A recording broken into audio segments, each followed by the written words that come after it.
really good to have you on, to have you talk about like really these differences and what it means and the impact that you're really looking for. So I think that's kind of the first question that I had for you is, Okay. so first of all, what is a side hustle? A side hustle is anything to produce income outside of your traditional job that you're already working. Can be a number of different things. Can be something you're passionate about, right? You find a way to maybe do marketing on the side or building websites. There's a website called Fiverr. Have you ever heard of it, Eric? I love Fiverr. I keep Yeah. getting told that I need to do voiceovers on Fiverr.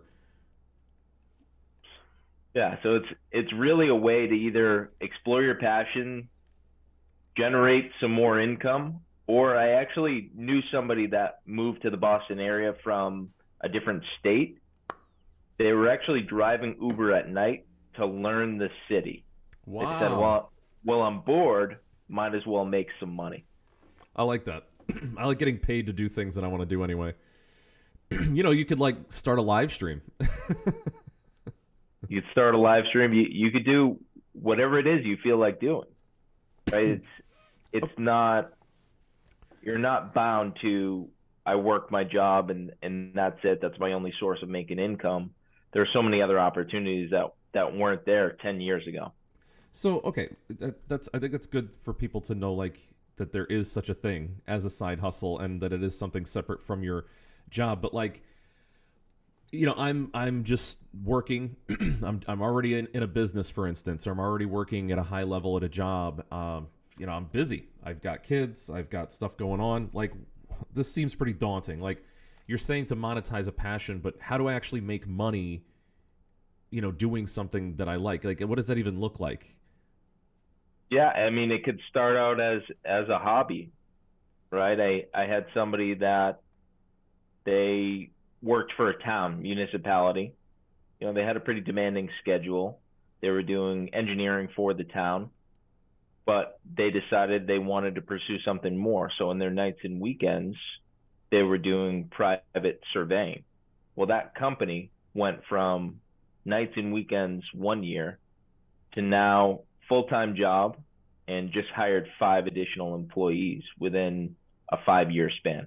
Well, so I like that you're kind of talking about it in terms of like multiple years too. That this can this could be something that takes time to develop because I know my business was a side hustle, and I was working full time doing like a desk job like corporate like not corporate but like large company job, and I was just doing this on the side for either nothing at first or next to nothing, and then it eclipsed the income that I was making from the work at a certain point. But it was years. It took years for that to eclipse that, and it just made more sense to pursue this as like a full time thing.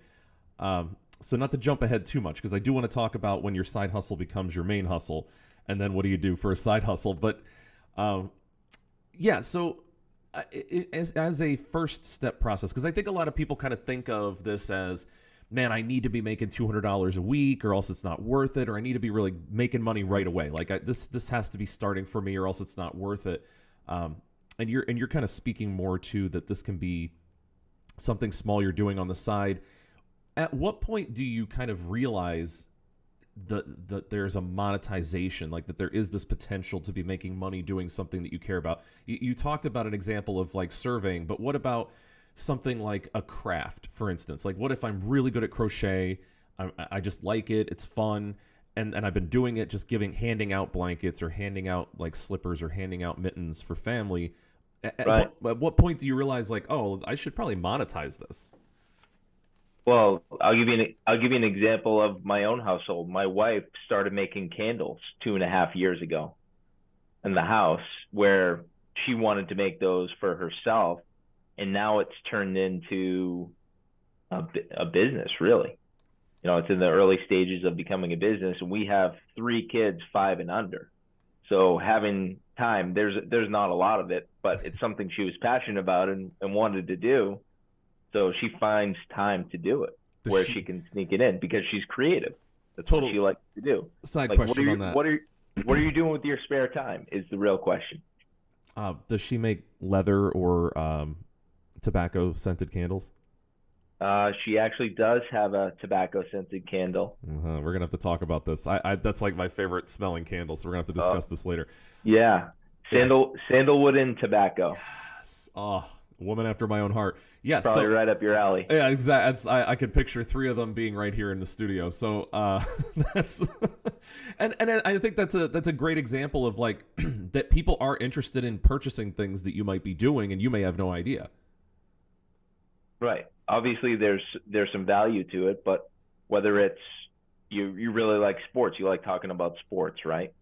You could create a podcast doing that just to have some fun with some of your friends that you would have been doing anyway. Yeah, I have a little bit of an example of that actually. My friends and I did a podcast for years called "Defeated by Delicious Fruit Pies," and it's just we just talk about stuff that we were already talking about, and I mean that went on from I think 2013 until I'm going to be bringing it back up and running. Actually, I have the hoodie that I made for everybody over on the wall. And Okay. but I think the last time that I did an episode of that was like 2021, like the beginning of 2021, or so you're talking like 7-8 years now.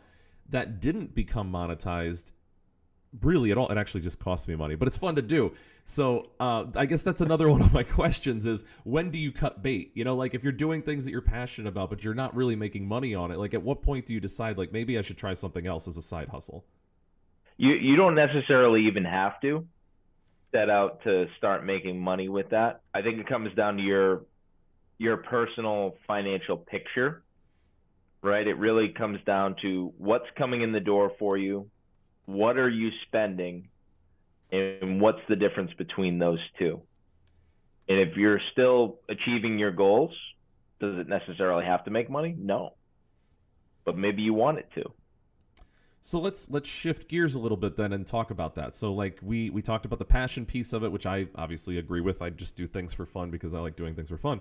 But when you have a financial goal, like let's say that you do have a savings goal, what is I guess a helpful amount of money, and maybe you need more information and context for that, but like what is a helpful amount of money for a side gig or a side hustle to be making before you're like really satisfied and you're like, okay, this is something that's worth pursuing for my financial goals, not just my, my passion goals? Yeah, I would say, there's no specific answer to anybody. I was listening to another podcast recently, and what they were recommending, I'm going to borrow this from what they said because I agreed with it, that if you're looking to monetize your side hustle, you should be looking to make what you are already per hour at your current job. Okay. Right. Is there enough work to replace that? Or can you make that up in other areas? Let's say you're married and your spouse gets an income raise. Well, maybe as a family, you reevaluate if it's possible to take that full time and get out of what you're doing day to day. Just a small example.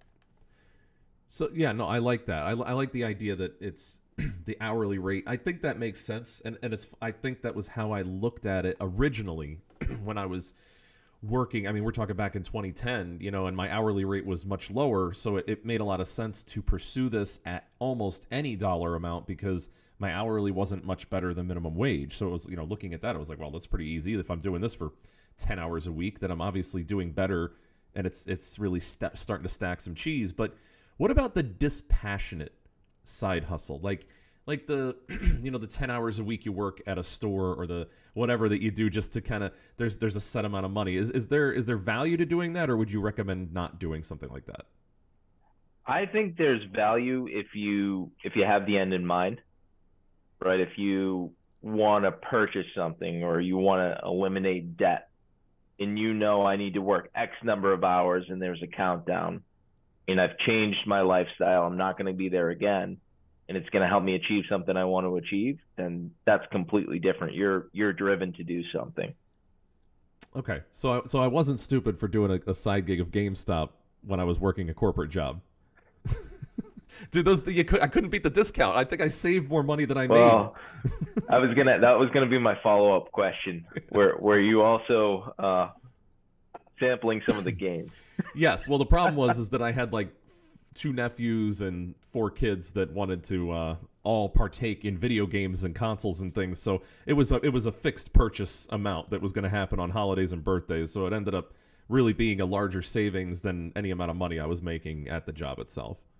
Yeah, I mean, I did that when I first got out of college. I was still working as a waiter, the job I did throughout college, 2 nights a week for some supplemental income for a little while. And then right now, actually, my main business is financial planning, but where there's a gap out there in terms of understanding Medicare supplemental. So I'm actually in the process of starting a side business doing that, not as my main business, but I can help my existing clients, but I could also educate this whole group of people that there's not a lot of information out there. It can be very confusing.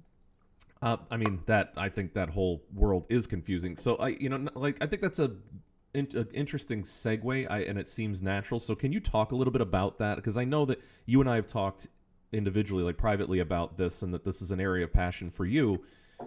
What is this exactly? And what is it that what's the gap? And then what is this gap that you're filling with information and like? Because I guess there's people, even if there's people here that are not going to immediately be impacted by that, either they will be or they have relatives, immediate family members, et cetera, who are. So like, can you explain a little bit about this world? Yeah, absolutely. And caveat, it will probably be different by the time some of the people get there, right? Medicare might be completely different at some point. But I do want to say that, understanding when you qualify for it, what's covered, what's not covered, right? Because healthcare is the number one concern in a lot of studies for the pre-retiree and retiree. Yeah. So we can give an idea of what things are going to cost for them and their particular situation and get them in the best plan or give them the options for them to choose. That's pretty powerful in terms of getting people to an understanding level, simplifying things where if it's done in government lingo and you're not used to looking at that every day, you might have a more difficult time understanding what that is. Yeah, I mean, I find anything related to retirement, you start talking about it to me and I almost don't want to know. Like I would rather have somebody who does know and then they just tell me what it is I need to do, because not only is it just, I don't know if it's depressing or terrifying or both to like think about like, oh, there's going to be this time where like I'm not in this prime earning period, because you hit the ground running after you get out of high school or college. You're working, you're hitting the grind, you're just doing the work, and you're so fixed in this mindset of every day I get up and I go figure out work and I go figure out an income that it's almost, I think there's a mental block for people to even be wanting to think about this stuff. Why does that have to change though from when you get out of college, right? I like to think about it as financial independence. When can you choose to go to work instead of having to go to work is really the end goal. How quickly can we get there? And what do you want to do when you have that option? Is it your current job? It might give you purpose. People ask me, how much is it going to take to retire? And the question I ask is, do you want to sit in your house and watch TV, or do you want to travel around the world on a cruise ship for 10 years? You let me know what you want to do. Yeah, I think option A sounds pretty crappy when you put it next to option B. No, but I think that's fair. I also, I'm of the mindset that I think you should be doing something that you enjoy for purpose your whole life. So for me, for example, I know I don't speak for everybody, but I think for me it would be more of a semi-retirement. I would never fully retire, and so I think that picture looks a little bit different, probably too, than somebody who wants to just discontinue working entirely. Yeah, that is a good question. Why do you want to stop working entirely?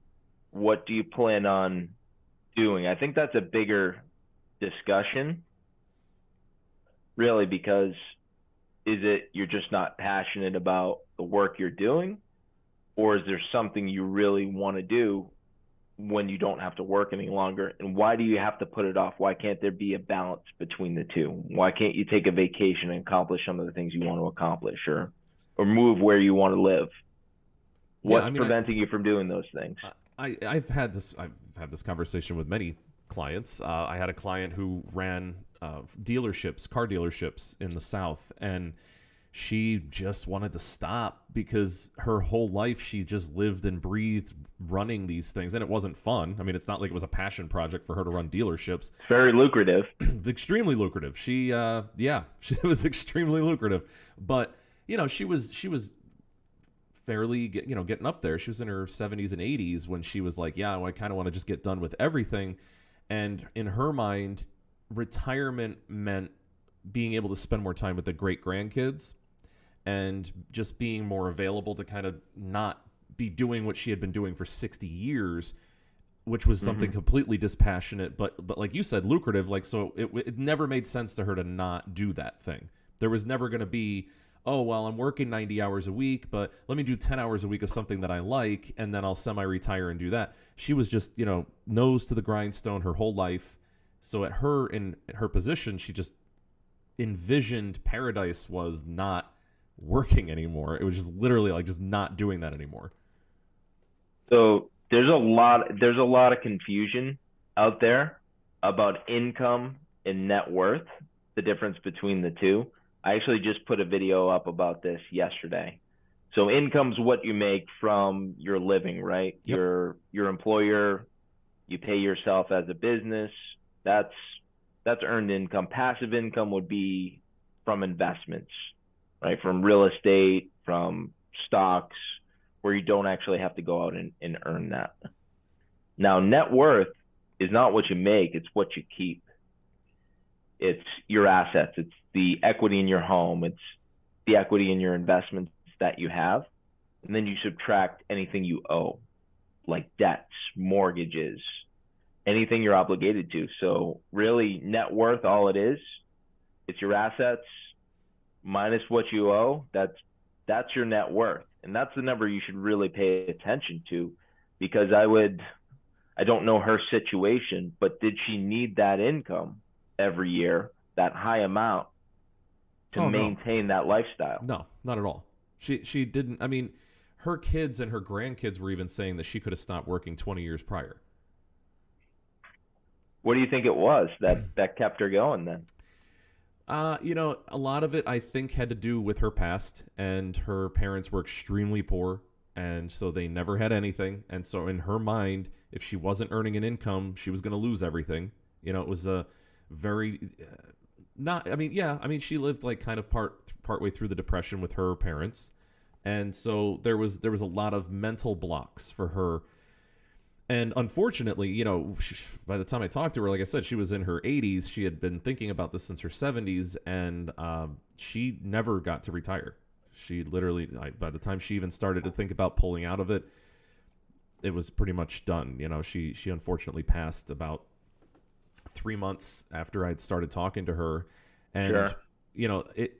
Her kids even said, because obviously that was a lot of the work that we were doing was family work, and they had said, we don't even want this business. We want the whole business to be in like a trust, and then we want it to be run and managed by somebody else, because we saw it kill her, and we just don't want to be in that grind. And they were all well off. They all, two Sure. of them were, one was a doctor married to a lawyer. One of them was an engineer. So it's not like they didn't need it.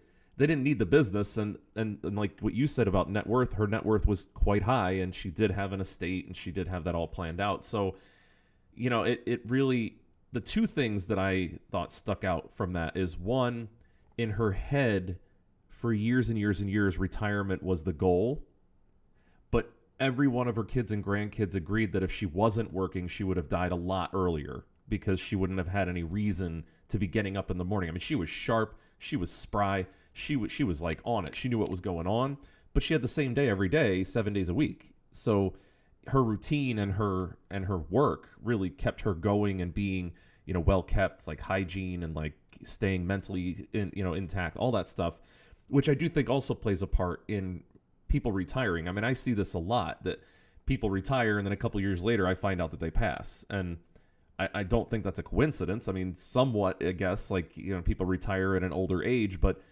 it seems pretty consistent that people after they completely retire. I'm talking about people who completely stop working very soon after I find out that they passed.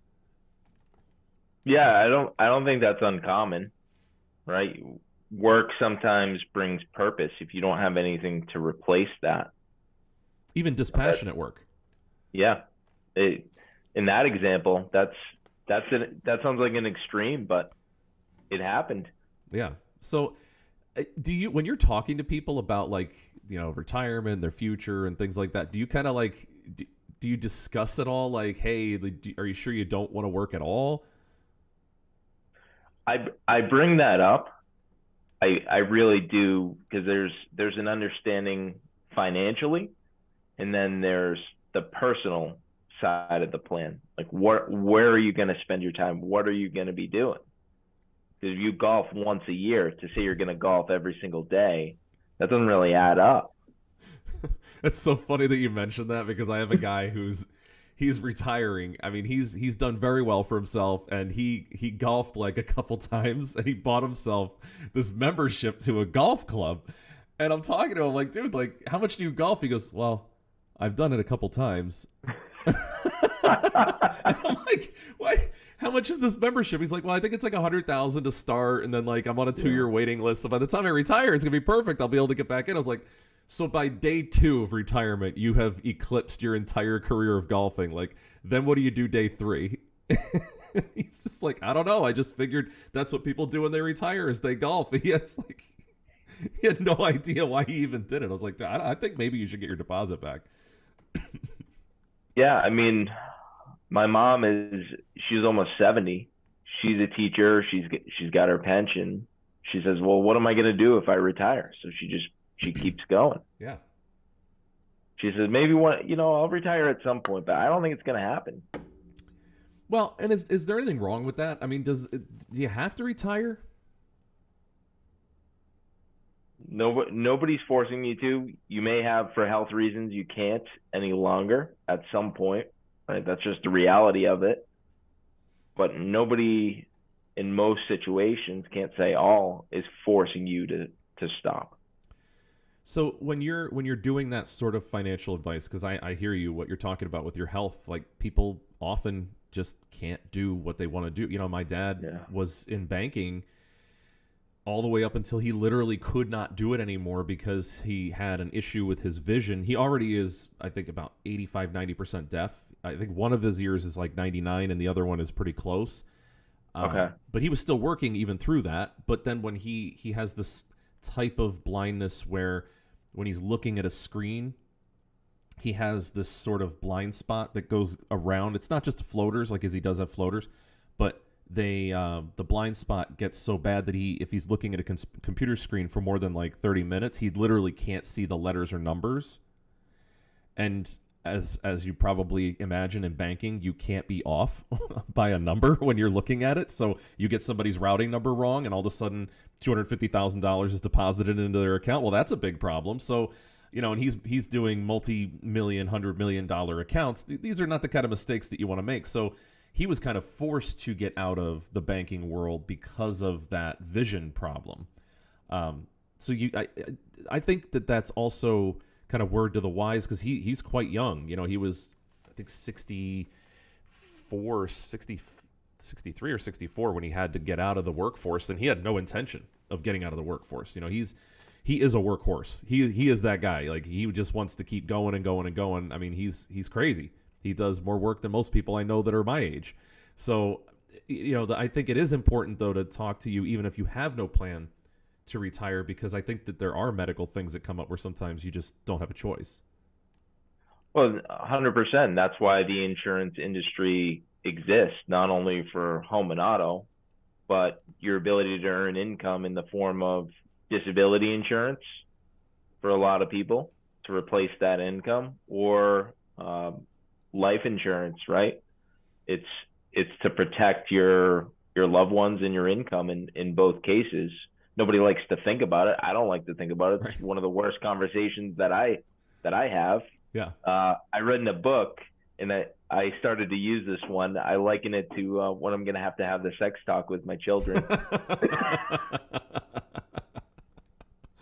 Yeah, I agree with that. I agree with that's not a talk that I want to have.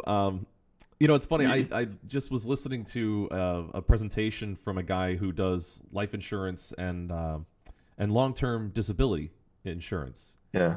And my dad, thank God, he had disability insurance for himself, which was completely required because for him to even be qualified for like disability, like the state funded disability, and to be considered disabled, it took almost a year. And if he didn't have that insurance, he would have had zero income throughout that whole process. So, Right.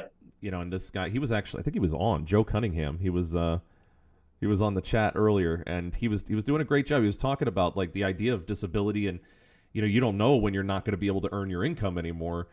That's is this that part of that conversation that you have with your clients where you're just like, hey, listen, like, while we're talking about this side hustle and like while we're talking about you doing your retirement, did you know that you actually could insure the fact that you might not be able to work anymore? Yeah, it's different for everybody, right? I like to review if they are working for an employer, what coverage they already have. Just it's an educational process. This is where you are. If something were to happen, this is where you'd be. The choice is yours. That's how I run things. It is important, but it's not anything that I would push on anyone. I never do that. I'm here to educate because there's a lot of misinformation out there on a number of different things. I'd agree with that. I think there's not just misinformation. I think a lot of it is like what you said. Like nobody wants to have the sex talk. I think there's a lot of people who don't want to talk about even what they do know. It's not. So how do you broach that? Like if I'm let's say I'm watching the stream and I'm hearing what you're saying and I agree with what you're saying, and then I have a very stubborn parent. I have somebody who really probably should, or a friend or whatever, who should be talking about these things, but I don't want to have the sex talk with my dad, or I don't want to have this talk with my brother or my cousin. How do you recommend that people broach that subject so that they can talk to somebody like you? Yeah, I would say, I mean, you could bring it up, but changing somebody's mind is very difficult, as you know. Yeah. They have to come to that conclusion themselves. So really just asking questions about what do you think is going to happen if you were to get, disabled, or you can't work any longer and you're forced out like your dad was. What are your options? I mean, you can't force the answer on them, but you can plant the seed. So what's the most common reason that people give you when they come to you and say like that they're ready to talk to you? Like what's the most common trigger that gets them to say, oh, all right, well, I decided that I really got to get serious and talk to somebody about this?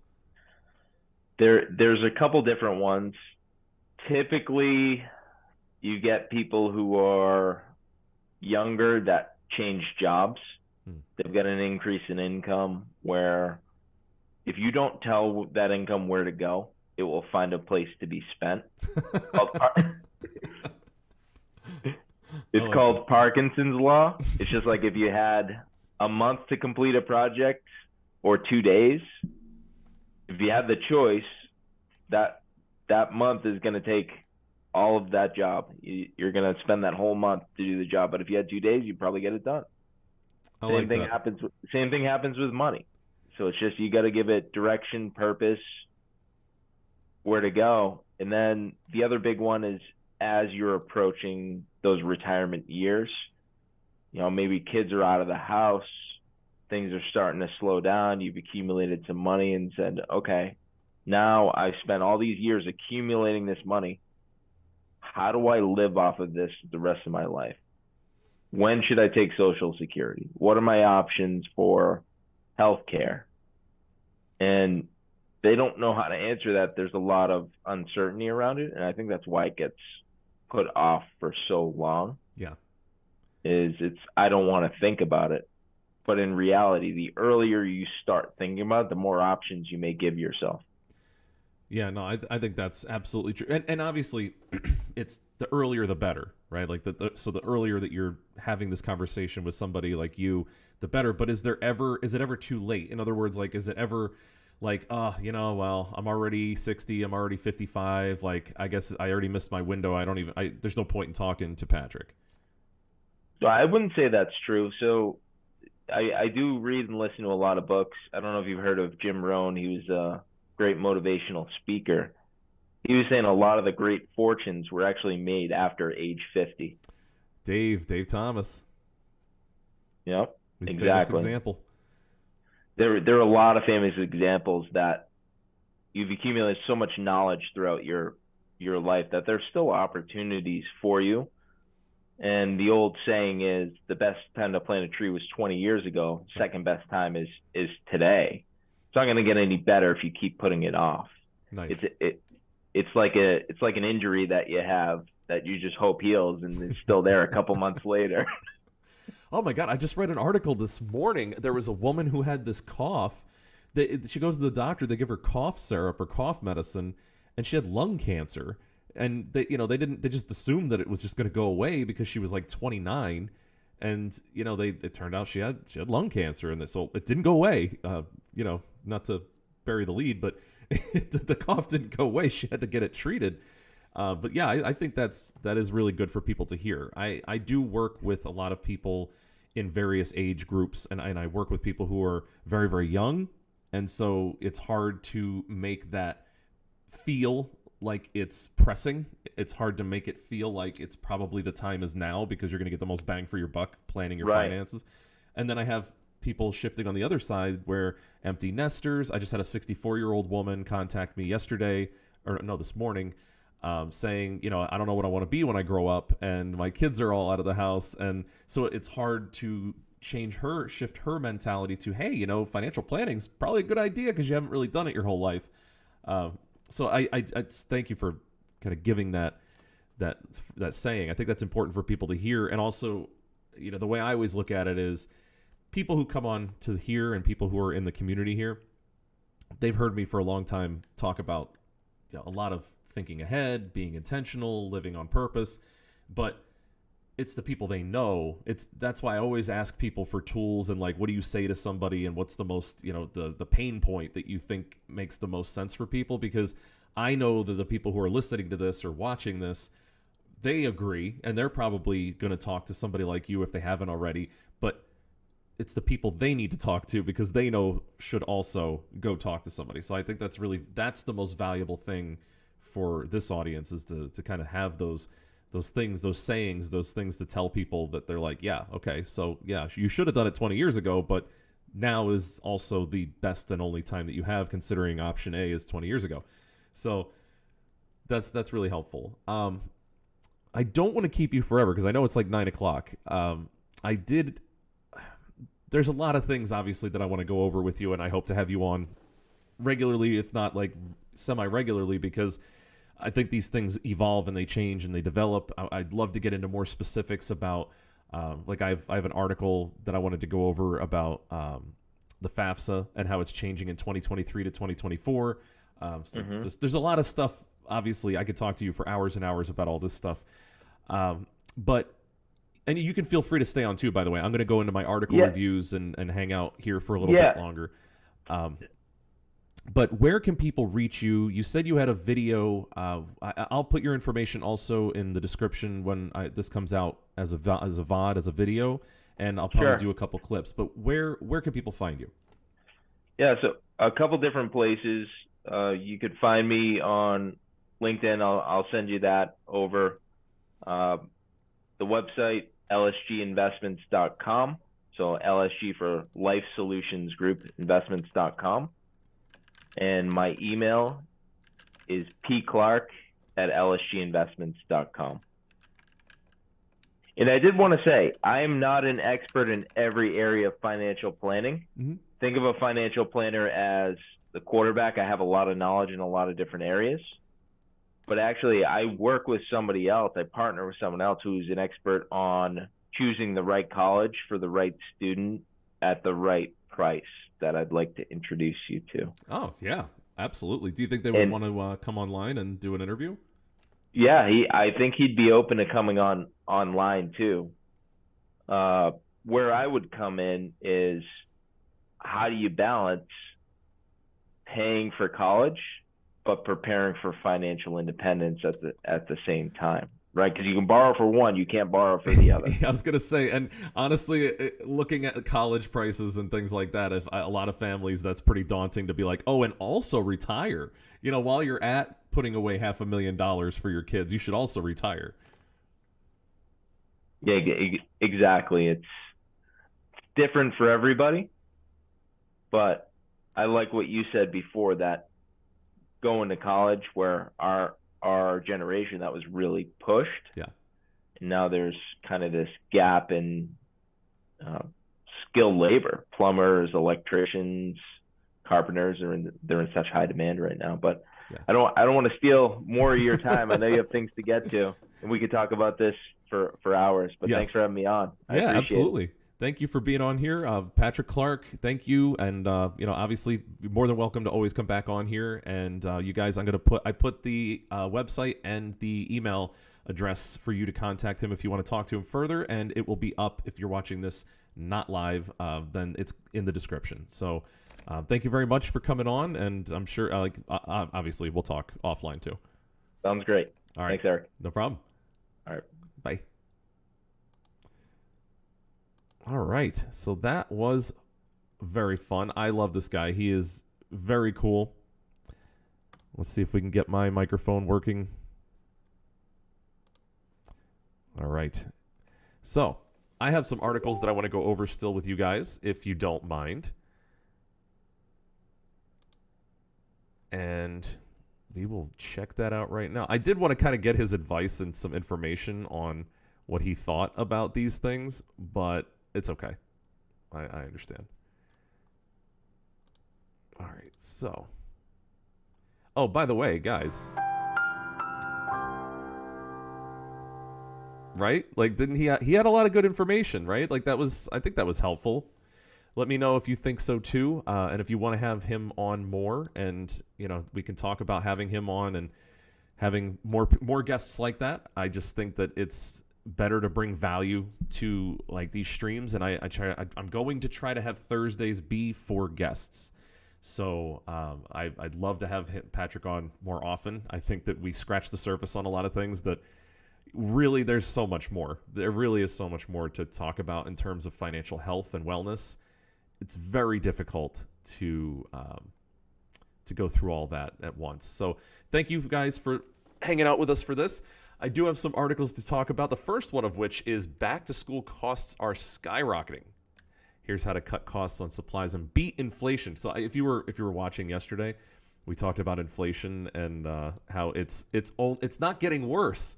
And so yeah, you can watch that another time if you want. That's a video from yesterday. And it's also on YouTube. By the way, the social media things, just to do some housekeeping, we are on YouTube, The Life Coach. If you can't find it, it's because obviously that's a very common algorithmic phrase, but The Life Coach, Holistic Life Consultants will bring you, boom, right to my channel. So Holistic Life Consultants, I actually think that you could just type in Holistic Life Consultants and it would bring up my channel. So you can find me on there. You can obviously subscribe, please do, because it helps me to grow the channel and become more relevant. And then my goal for the end of this year, just so you know, is that when you type in The Life Coach on YouTube, I am the first thing that pops up. So we're there. We also live on Instagram, The Life Coach Insta, all one word. And then if you are here on Twitch, obviously you already know, but it is, if you're on Facebook or YouTube watching this, I am on Twitch streaming 3 days a week, 8 to 10 p.m., God willing, if there's something interesting to talk about for that long. And that is The Life Coach Twitch. And that's all one word as well. All right, so let's talk about some fun things, like things costing more money. We have, the reason why I picked this article is because it talks about what you can actually do about it. So just so you know, it's not all doom and gloom. So I'm not going to get into all of the things that it talks about with everything being more expensive, because you already know that if you buy things. But here's some things you can do. One thing that I liked was buying in bulk with friends. So if you have kids, or if you are going to college, you probably know other people who are going to college. Your mom goes to college. But you probably know other people that are going to college or going back to school. And you can go to like Costco, Staples, or online, and you get these bulk orders, and it costs you a lot less. So they give the example. You can get a box of 300 pencils for $30 on Amazon. and that's like 5 to 6 times cheaper than going and getting it in smaller packages. So, obviously this is like, don't overbuy. I'm not. Anyway, reuse and swap with others. So there's the other idea that textbooks, and I've been talking about textbooks being a nightmare for years. I mean, you could have talked to me in 2007 and I would have been going on a rant about textbooks and how it is just the biggest ripoff. Like, I swear the mafia owns the textbook industry, because I have never seen such a scam when it comes to information. I mean, like, I was getting 6th, 7th, 12th editions of books, and like every edition may have like a chapter swapped around, or like a different, like, ooh, they added a new chapter. And for anything that is history, anything that's like not current science or psychology, it's, you're paying for the same information, just repackaged. So, I have a whole soapbox on that. But you can trade textbooks. You can find people who are already, taking a class, or they are taking a class that you already took, and there's things that you can do to kind of swap that out. I forget who it was that they told a story where they were at a school bookstore and they got kicked out of it permanently, because when they were going to trade in their book and get like, maybe like the $20 they were going to give you, the kid behind them literally needed that book. It was like, I'll give you $50 for it. And the person at the counter was like, if you sell this book in this store to this person, you can never come back here. So they did, and then they got kicked out anyway. But they didn't care because they got 30 more bucks for it. So don't be afraid of that. Although I will say colleges in general at large are getting much better about this. There's e-reading, there's ebooks that I think have changed the game a lot. It's cheaper, but it's still a scam, and you don't own the book a lot of times. Like, you're renting it for the year, and I think digital renting is just, that's horrible. That's like such a shit show. So anyway, swapping them and getting physical books is a fun way to get what you need. I'm big on physical books, but I don't know. That's because I like to have them as reference material. If you've ever been to my office or you've been to my house, you will see a bookshelf of leather-bound collections of Shakespeare, and like I have everything. It's crazy. I just like collecting books. I have a problem, but basically you can swap books that are physical with other people, or trade them, or you can sell them on Facebook Marketplace or eBay. There's places where you can do a better job than just handing it back to the school. This was one that I didn't think about, but most states have a tax-free weekend, so you can look at that. Connecticut, hi, Connecticut. In 10 days, you have yours. It's August 21st to 27th, which is more than a weekend. And if you're in New Jersey, it's August 17th to September 5th. Those are tax-free holidays. And so when you're going and doing this, especially if you combine buying in bulk with getting it with the tax-free weekend, you could save a significant amount of money, at least enough probably to combat inflation. And Illinois is offering reduced sales tax of 1.25% on school supplies, and that already started. That's August 5th to the 14th. So check your state. Different states have different tax-free weekends, but there's cashback apps. I've used Rakuten, Hadouken. I don't know, whatever the hell it is. Rakuten. I've used that. Honey is another one, but there's a lot of these like overlays, and basically you attach it to your browser, and then when you go to buy things, they either show you how you can get it cheaper, or you get cash back for buying using that, and that can really add up. I mean, if you're buying $1,000 in supplies, 1% is a good amount of money. It's $10. That's a third of all those pencils if you buy 300 pencils. So it's just some ways to actually do something about it. So anyway, that's that. I have the FAFSA information, and this is a long, dry document on here, but this comes directly from the federal student aid. This is the FSA partners.ed.gov. So it has ed and gov in it, so you know that it's a lot of bureaucracy here. But they have a lot of changes, and they have a guide that you can print that talks about enhancements made to the application process for 2023-2024 school year. Encourage you, parents. I encourage you, future students. I encourage you, current students. Really look into this. It's important to get this information. you want to know and be up to speed on how this all works, because it can only benefit you to know more about this and what is going to count for your income and what's not. I know I just went through and did a FAFSA just because I wanted to see if there was financial aid available for me in continuing some stuff. And it's very different. It's very different than, even 3 years ago when I was digging into that a lot. So take a look at that. That is if you Google search FAFSA updates, I think this article came out 3 weeks ago. All right. Then we have rent. It went up. Yay. I don't know. I got to find the clip, actually. Let me see if I can find this real quick. I'll find it on YouTube.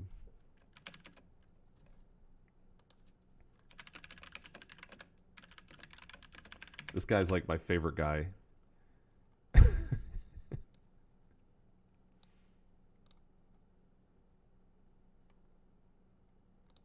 This guy's like amazing. This was in 2010? Wow. Damn high party.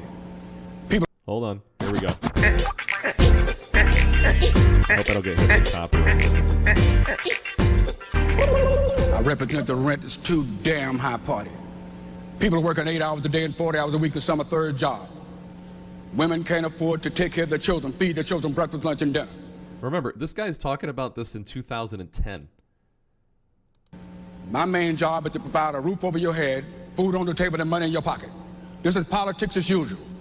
Playing a silly game, and it's not going to happen. The rent too damn high movement, the people I'm here to represent can't afford to pay their rent.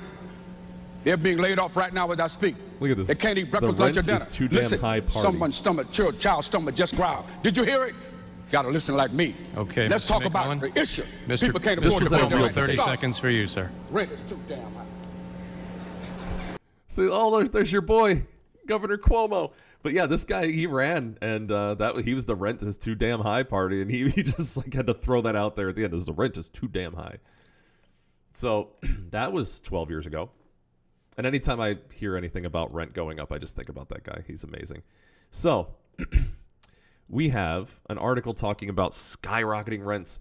When I was looking this up, because I always try to check in on rent prices and things like that. Oh my God, California, you need to get your house in order, because every other article was about how California rent is so egregiously bad that like everybody is going to be homeless soon. It's not even close. California has like the worst rent issues in the country. So, but skyrocketing rent, paying tenants as inflation rises. I love that they kind of just try to pin it on inflation and not the fact that the housing market's being squeezed by investment companies like BlackRock. Oh, by the way, just quick rant. Have you guys seen this like I Invest or whatever, the commercials that come up on Twitch? And it's like it's got this basketball player, and there's like talking about, yeah, we're like gonna invest and we're gonna do all this stuff, and then like right at the end it just has like I Invest or whatever, a BlackRock company. Have you seen those commercials? I'm like, wow, man. Now they're starting to crowdfund themselves, buying up all of the real estate and making it impossible to be a homeowner. Oh, look into BlackRock. It is an evil, evil company. Oh, anyway, I had to get that off my chest. They suck. So this talks about tourism and things like that and how it affected rent in New York.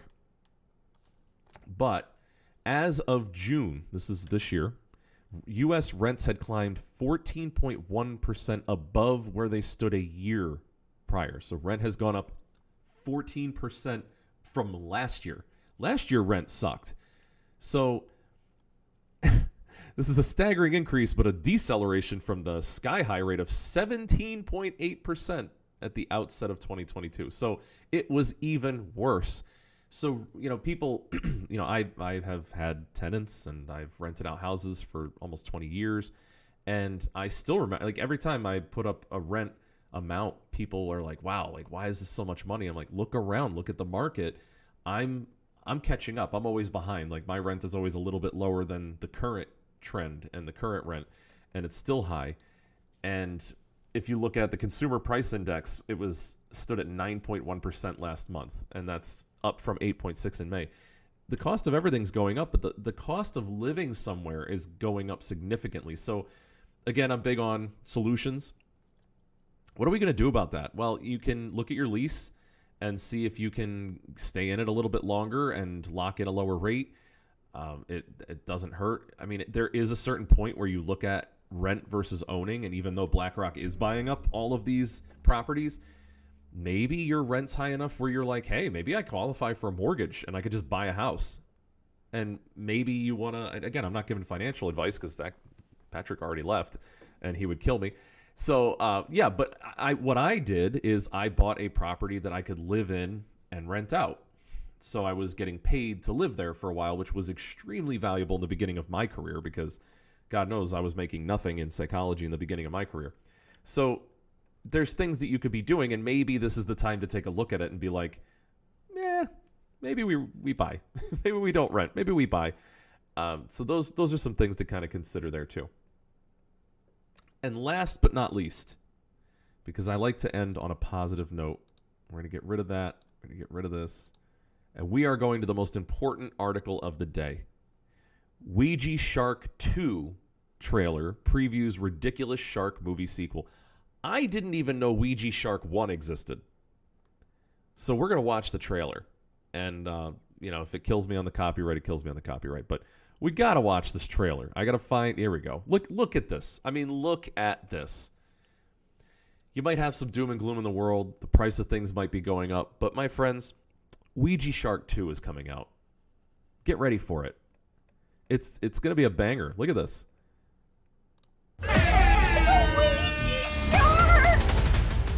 I mean, this already, the fact that they said the title of the movie in the first 2 seconds of the trailer for the movie, wow, this is going to be good. I mean, The shark continues its rampage through downtown. Incredible bulk bed. And no one is quite sure what this mysterious individual has to do with it. Yes! You ain't seen nothing yet, folks. I mean, that literally... Hold on, I want to get a freeze on that. It actually looks like a cloth puppet. It literally looks like a cloth puppet. It's like a hand puppet that they're moving through the screen. That's fantastic.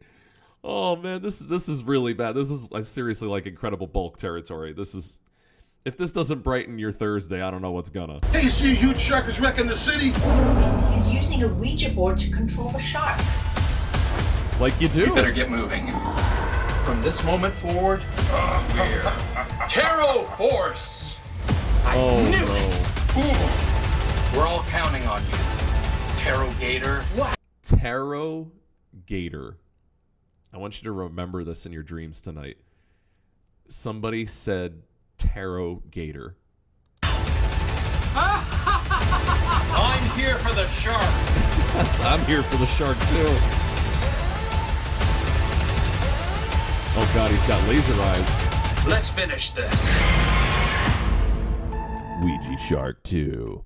Oh, that is just something special. I'm looking forward to not watching this movie. You know, there's movies that are just so bad that like you can't watch them. Like The Incredible Bulk, you watch it because you're like, I watched it, and there's The Room bad, and then there's this kind of bad where it's like the trailer looks hilarious, but it's probably the only funny scenes in the entire movie. So not a recommendation, but I thought it was amazing. This just kind of popped up on news for the day, so I thought I'd share that with you all. You're welcome, and let me know if you watched Ouija Shark 2, and I will give you a free session because you're going to need it, my friend. Yeah, so that's pretty much it for today. I thank you again for coming on in and hanging out with us and talking about your financial health and well-being. I know it was a little bit rocky in the beginning because of the technical stuff. We'll edit it in post. I'm going to delete probably all of that later. So if you're watching this as a video, that never happened, and there was no difficulty with that. But we're going to have more guests, and I'm going to keep trying to improve the rig. I do need to do something about the audio sources on here because I switch over to this screen, and you can't hear me, I don't think. Oh, no, you can hear me now because I added the input. So I will be continuing to work on the rig. There's definitely things that I need to be doing to improve the technology that's here because it is still this cobbled together nonsense. But let's go to the full screen share. All right, so thank you guys for hanging out. I am going to put on the end scene, and maybe you'll be able to hear it, but probably not. So, as always, send me a message, DM me, email me, whatever. Looking forward to talking to you guys, and give me suggestions for things that you want to talk about next week on Tuesday. We are back 8 p.m. Eastern Standard Time. So this has been Life Coach Coast to Coast, which we're going to change the name of soon anyway. But for now, this is Eric Allen, and you've been coached. Get wrecked. All right, I'll see you guys.